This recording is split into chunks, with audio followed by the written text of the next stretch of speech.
Hi everyone, my name is Hugo and welcome to Hugo's Desk. Just a quick intro about this video. First of all, thank you so much for watching my live stream the other day. It was great. We had over 3,000 views during the stream and more than 160 of you watched the entire stream. It was fantastic. Thank you so much. As promised, here are the edited versions of the stream. This means only with the Nuke Compositing. There's no chat, no giveaways, no interruptions. Of course, if you want to watch the entire stream, you can still click on this link. I would like to take this opportunity to thank my sponsors, both BenQ and Foundry, for supporting and making these streams possible. BenQ has been supporting my channel for years now, and I can't thank them enough. Keep an eye on my videos since I am dropping very soon a review for the amazing ultra-wide BenQ PD3420Q, which I'm currently using as my main desktop monitor for both editing and visual effects. I'll also have a tour of my office very soon featuring all the BenQ monitors and also the rest of my equipment for grading and visual effects. Also, I would like to thank Foundry for all the support over the years. This channel would not be the same without Foundry. And as you know, I have a lot of Nuke-related content in both my main and also on my second channel. If you're interested, check out my previous streams where we do a short rundown of Nuke on my series called Nuke for Dummies. You can find that playlist here. If you're interested to learn even more about Nuke Compositing, I also have a complete Nuke course with 150 classes and over 50 hours fully endorsed by Foundry. You can check out all the details on this video. And that is it for me. Let's run the video. Here's another episode of Nuke for Dummies. This time we're going to be talking about the concept of glowing and diffusing inside of Nuke. Enjoy.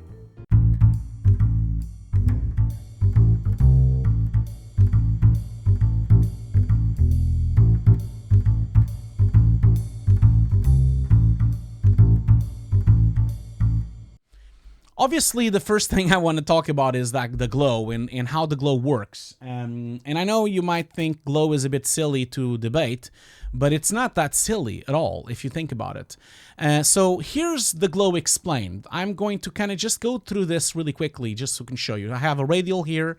This is just a circle, nothing more than that. It's just like a complete circle inside of Nuke, which was done by a radial node. The radial node is really used for, color correction or masking, but I'm using it here for something else, for just to show you the glow. And then the glow node, which is part of the filtering, okay? So the filtering tab can be found, I'm gonna just zoom in here for you to see it. Filtering tab shows up here on this little circle with like, I don't know, it looks like a bit of a cheesy thing and has a bunch of filters. Now, in the filters tab, you can find stuff like blurs and bilaterals and convolves and defocuses and the noises and the blurs, but it has to do with the category of filtering. And remember that whatever you learn here today, it can also be used and utilized in After Effects and in Fusion as well, because the principles are still the same. It's just that you're clicking on different places. So that's the whole idea. So at this point, we're going to be talking about the glow node. Now, the glow node looks like this, right? So if I just put a glow directly into Nuke here directly, it kind of looks like this. It basically just spreads the light of an image.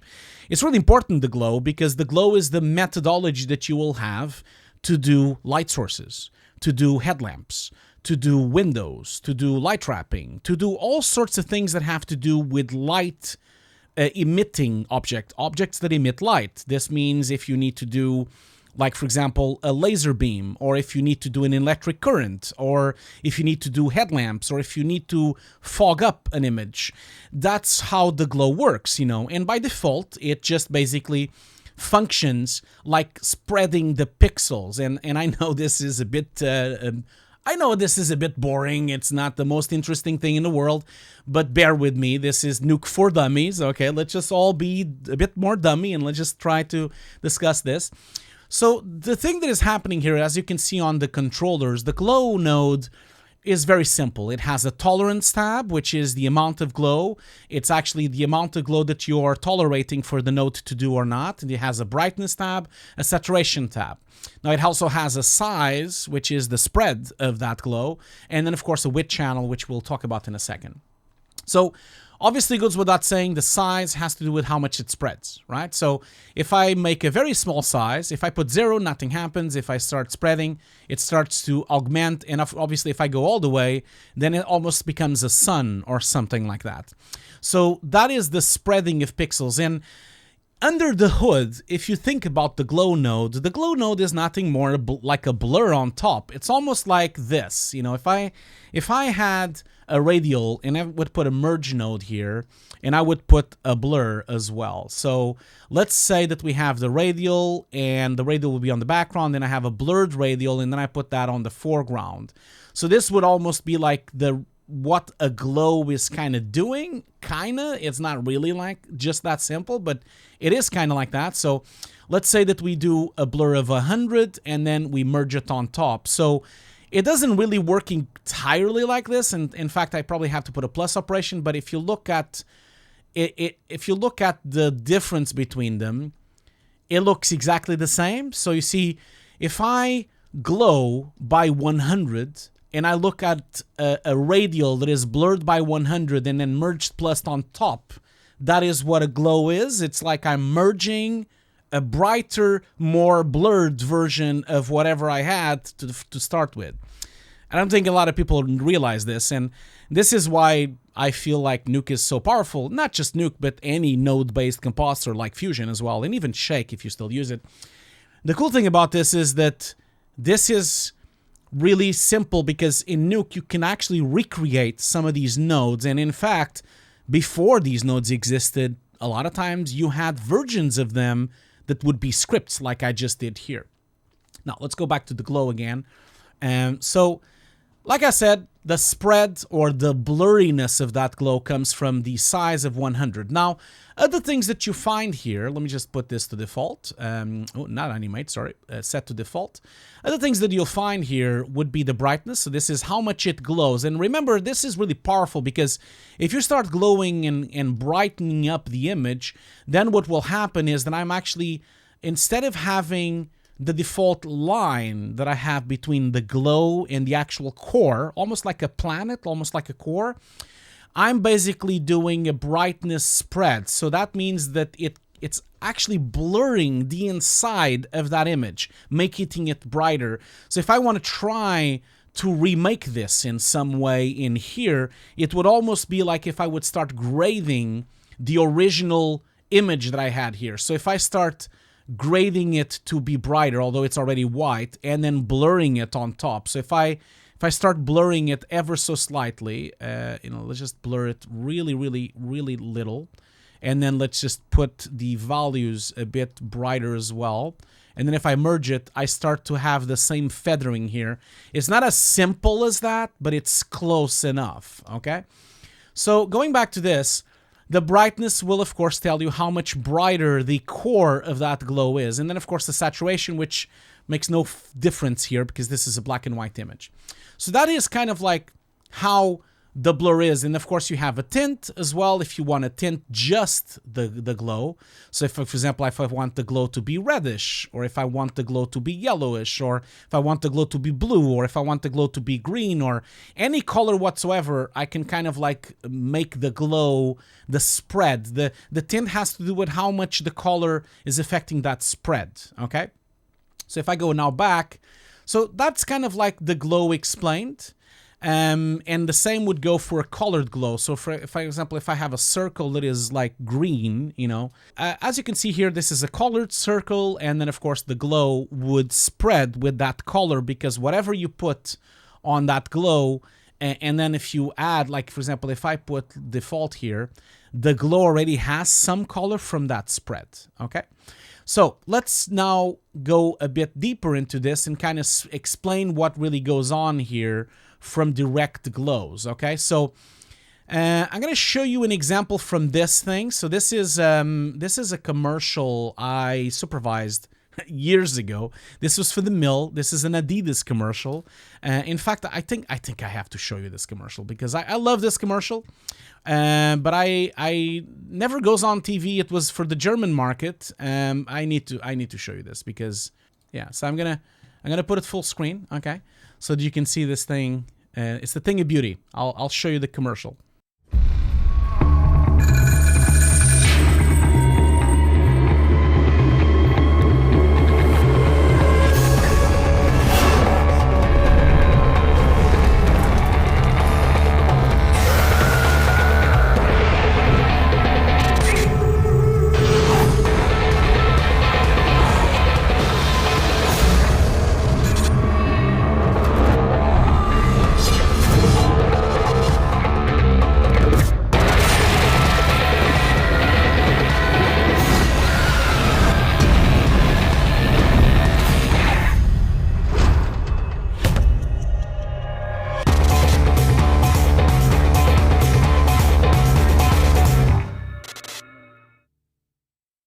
So very proud of that commercial. I was the VFX soup on the project at the mill, not on set, unfortunately, but I was during the production as well. And then I comped a bunch of shots.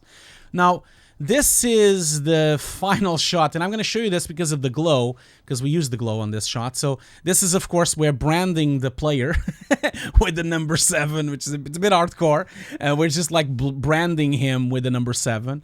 Now, originally, this was not filmed like this. This was filmed like this. It was filmed in color. This is the original plate that we actually used. We had some tracking markers on set for the back of him. And then, of course, we had this thing that didn't leave any mark, of course. This is just like a glowy surface thing with a light, with an LED light. It's not hot, don't worry. No player was harmed during the making of this video. So the cool thing about this is that when you have something like this, the glow has what we call a tolerance. And so if I now just put, for example, just a glow directly in top of the image, what you get directly would be something that looks very fake. It basically makes it look almost like, I don't want to say this in a wrong way, in a directive way, but almost looks like a bad comp because everything is glowing, including a skin, and things that shouldn't be glowing are glowing. Obviously, you could do a mask and you could try to only have the letter and this and that, but the glow node itself has something we call the tolerance. And in fact, when you want to judge the tolerance, you probably want to consider having this little button ticked in. I don't know if you noticed, but there is like this button here called Effect Only. So if I press Effect Only, what that gives me is that it gives me just the glow. And this is really crucial because sometimes you might want to consider only glowing and then merging it on top. Imagine if you just want to use the glow as a layer or a pass or an AOV, then you have it as like, yeah, just like I said, like a pass, like an AOV for you to use. And in here, the reason I put this in effect only is because I want to show you the tolerance. So the tolerance is set to 0 at the moment, so it's actually glowing everything that is luminance in the image. So anything that has some kind of light would be luminance. It would be like glowed. Now notice how when I start adapting my tolerance here, notice how only certain things show on the glow. Now, you need to consider this tolerance has to do with the values that are on screen. So if I sample this skin here, for example, you can see the value of the skin is about 0.2, 0.1, 0.01. So as soon as I go to my tolerance to 0.2, that's the moment that I don't see that part anymore. So the tolerance works for me to remove what I don't want to see on the glow. And that means that if you look at the light source here, which is the 7, the number 7 that was branded on his back, the value of that is around 0.9090000. So if I go all the way to 0.99, you'll see that I will only have the 7, nothing else, because nothing else is bright on that image.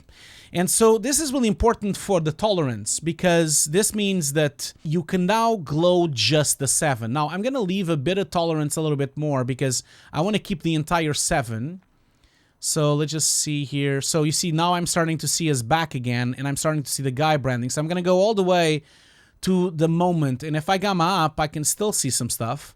So I'm going to go to the moment where I don't see anything except the 7. So now I just have the 7 as my source of the glow. And my tolerance is set to 0.695. And so if I now switch effect only, you can see that only the 7 is glowing, nothing else. So if I go and disable this, you see, that is the only thing glowing. Obviously, now you need to adjust the thing. I'm going to put effect only again. So you have the spread of that glow in here. And then, of course, the brightness. If I put effect only, you can kind of see that I can spread it so that it looks more real or less real if I wanted to. And then, of course, I can make it more powerful if I wanted to or less powerful in terms of glow. So this, of course, by the way, is a bit, a little bit of I usually, when I do these things, I do a 2-step glow. I wouldn't do it like that. So, for example, if I was going to glow this, I would glow like that. I'm gonna show an example of that here on the side.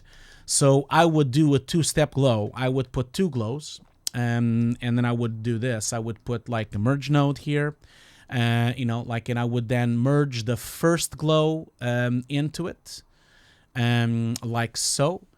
And then I would do that as well. So this would be my first glow. Remember, I'm using the glow in this situation. I'm going to use the glow as effect only so that it's a separate layer.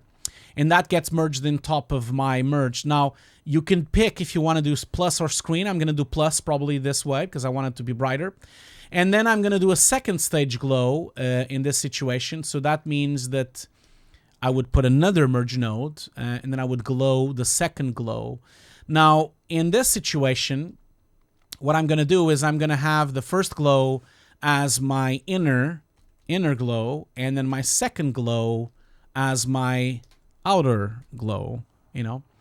So this means that the first one here would be an inner glow, and so this one would be probably most likely, you know, not as bright and probably not as blurred.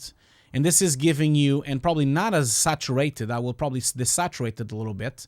And that will just give me the overall overexposure of the bright factor of that braze, you know, like when you have these brazers, like, I don't know the English word for this thing, but when you have this thing that marks the skin, it usually is very hot, and so it would overexpose on the camera's exposure. So that would be the inner, and then the outer would be set to effect only as well, and then the outer, I would definitely spread it quite a lot more so that I have a big spread, not as bright, not as desaturated. I remember that everything in Nuke is float. So although the spread only goes to 100, you can still go to more. You can still go to 200, 300. You can put as much as you want. Obviously, the more you put, the more like lighter it becomes. So that means that when you start spreading to like 200, 300, 400, it becomes like darker and darker and darker. So that means you then need to pump up the brightness for it to kind of like become, to compensate the spread that you're doing. So let's say that we do 200 spread and 1 brightness, for example. That would look like that. It's a bit too much. So I would probably go with maybe 0.5 of brightness and then maybe 300 of spread. So this would be my two-step glow. I'd start with this thing, and then I would put my inner glow, which is the kind of incandescent, overexposed glow, and then I would put the outer glow, which would be the spread, which is usually normally something that would spread in the actual image when you photograph something. Now, obviously, one thing that you probably want to consider is that you see there is grain on the plate, you know, on the plate itself. There's no grain on this glow. You might want to consider also graining this glow. Obviously, this doesn't have an alpha channel. It doesn't have anything at the moment. So that would be another step. This is, of course, a larger conversation later on, but most likely you would want to put grain on top of the glows, so when the glows get merged, they also kind of pick up some glow, so pick up some grain as well. Here's another example. I'm not going to go through the whole thing again, but here's like a plate from Leonard in slow motion, which is a short film I supervised years ago. You have a window there. Again, we can have a glow with a mask. This is glow effect only. I can color correct it a bit, and then I can merge it. And as you can see, that kind of gives you that little small spread. Now, whenever you're dealing with glows, just make sure you don't go too far, otherwise it's going to look very fake. So that's always like one of the things that I tend to tell to people.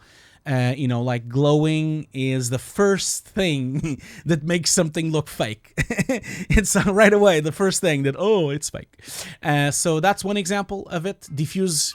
This would be glow as a layer, color corrected it, screened on top. The same goes in here, glow as a layer, plus on top. So as you can see, obviously the difference between screen and plus is very self-explanatory. It has to do with the values that you get here. So obviously on the screen, we don't contribute to the image at all. And if I exposure down, you can kind of still see the exterior elements there, because this is, of course, a plate from a red camera. It has a lot of dynamic range. And obviously on the plus, you would contribute to the lighting.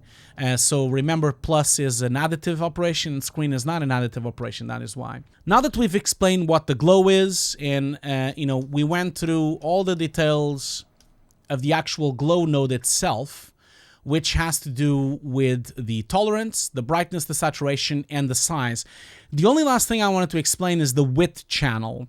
Now, the width channel is really, really important because people don't really realize, but obviously you have a mask input, like everything in Nuke, you always have a mask input, and a mask input obviously allows you to kind of go into it and mask parts of the glow. But it doesn't really work as you think it does, because unfortunately the mask input will cut everything, including the glow. So for example, if I put a roto here, I'll show you what I mean. So if I put a roto here and I plug it into this mask, and now I just do a mask here, for example, just a quick mask, you see I'm now glowing this, right? And now if I feather it and I make it a bit rounder, okay. So you see I'm only glowing here or only glowing there, and that's fine, it looks fine. But this is not only, this is literally masking. If I go to effect only, it's masking just that part. So it's not really what you want, because the width channel allows you to only glow a certain object instead of masking that object. So I'm going to show you what I mean. I have an example here from a CG car. So this is a CG plate from Redshift, and I have some object IDs here that I'm going to just like go in here to the last frame here. So you see we have some lamps and some lights here, and I have some object IDs, which these days it would be a cryptomat, of course. And as you can see, we have some lamps from the police car, we have some lights from the front of the car. Now, when I shuffle them in to my script, that means that now I have the other AOVs. I have now the lights, and now I have the siren as well as part of my stream in terms of the AOVs of my project.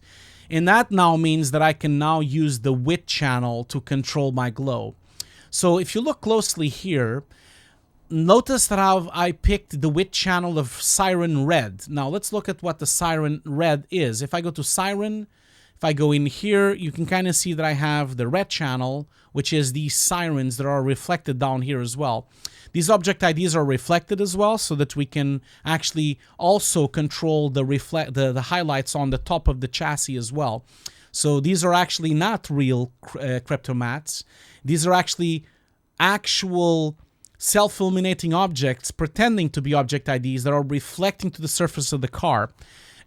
The reason we did that is because obviously when we glow this, we want these lights, because they are inside refraction, we want to glow that part as well, and this one is in refraction and that one is on the reflection, and object IDs would not work because they would be hidden or obscured. So we did that little fake little thing, but that's another conversation for another day. So the width channel, as you saw, I picked the red channel of this lamp here, and so when you look at this, if I don't have a width channel, you see it glows the whole thing, right? It glows everything. And I could start doing tolerances and I could start doing all sorts of things, but I would never be able to pick just the lamp of the car. That's the reason for that, is because I would have to rotoscope it perfectly. And I don't want to do that. And so the width channel allows you to basically leave a glow just on the mask that you picked. So in this case, the width channel looks like that. I then color correct it like this, and now I add it, and as you can see now, I'm glowing just that light. And it glows the light inside the refraction, and it glows the light inside the reflection as well. And then I would do the same to the siren of the left, which would be the blue. Again, if I go to my glow, you see the width channel is picking up the object ID of just that light, and then I color corrected it, and that means that it's the light of this blue here inside the siren as well. And then that would be merged, and then that would glow my light. And then I would go to the headlamps. It would be the same thing as well. I'm lighting up the headlamp only. And so I'm using for that the width channel, the light screen. Let's look at the light screen. The light screen is this green lamp here inside the object ID of the car. And so again, I'm lighting that up and then merging it on top. And then I continue doing that and doing that and doing that. And as you can see, I also have it on the doors. So for example, in here, I have, you know, a roto mask that is cutting the door mask. And if I go to the door here, this is the door mask, and that would also be the width channel that I'm using there, plus a tolerance inside the glow node that would give me this. So this would be one way of using the width channel to your advantage. As you can see here from start, we start like that. We then have the siren glow of the red lamp there. So that's that one. Then we have the red lamp, then we have the blue lamp, and then we have the lights on the front, and then we have the door here on this side. So the width channel is a methodology of you picking just one thing to glow out of the entire image. And in this case, if you're using object IDs or using cryptomats, you can just pick from those cryptomats. That would be the idea. Obviously, then there's all sorts of implications with light wrapping, which in a way is a sort of a glow because it's something that goes in on top. But we'll talk that next. That is not something we're going to be talking today. Today, I mostly want to talk about the glows. And it's already been 25, actually almost 30 minutes since we've started this session. So I'm now going to do a break.